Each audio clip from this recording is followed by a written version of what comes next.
Hey everyone, we are here with Javier Martinez, who is the Speaker of the New Mexico State House and also a dear friend of mine and a fellow Albuquerquean who grew up right here in my hometown and who was also on the front lines fighting for our communities every day. Thank you, Speaker, for being here today. We want to take a moment to talk about how we are fighting back against this evil agenda that is happening in Washington that we know is impacting New Mexicans across the state and countless Americans.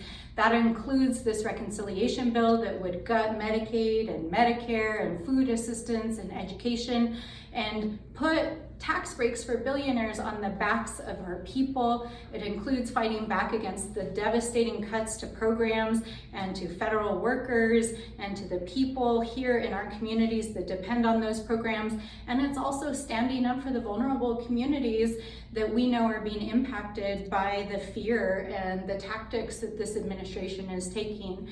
So we are in the fight at the congressional level. Every single one of our members of the New Mexico delegation is fighting back every single day. But Speaker, tell us what's happening here on the ground in New Mexico and what you guys are doing at the state level.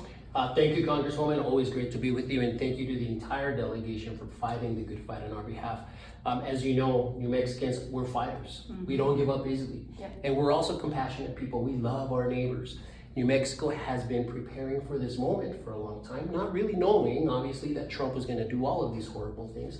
But we've set aside quite a bit of our surplus money into different trust funds, including funds for childcare, healthcare, behavioral health, conservation programs. But it's not going to be enough. Mm-hmm. These cuts are so cruel and so drastic that well over 150,000 of our families, of our familias, are going to get kicked off their healthcare. Mm-hmm. That is just immoral. It is unethical. Yeah. New Mexico has also built up a set of policies, as you know, some of them you worked on while you were a member of the State House, to protect our right to vote, mm-hmm. to protect access to women's health care, to protect our environment. Mm-hmm. These are all fights that we've taken over the last 12 years to build a more resilient New Mexico. Currently, just yesterday, actually, our Federal Fund Stabilization Subcommittee met for the first time to get a fuller understanding of all of the federal funding streams that are coming in, as well as the money that New Mexico sends out to the federal mm-hmm. government. Yeah, and you know, New Mexico is so lucky to have extraordinary leadership. We are, I think, the only state in the country that has an all-Democratic leadership team across our legislature, every statewide elected official, and our entire congressional delegation, and all New Mexicans who have lived experiences and are fighting on the front lines.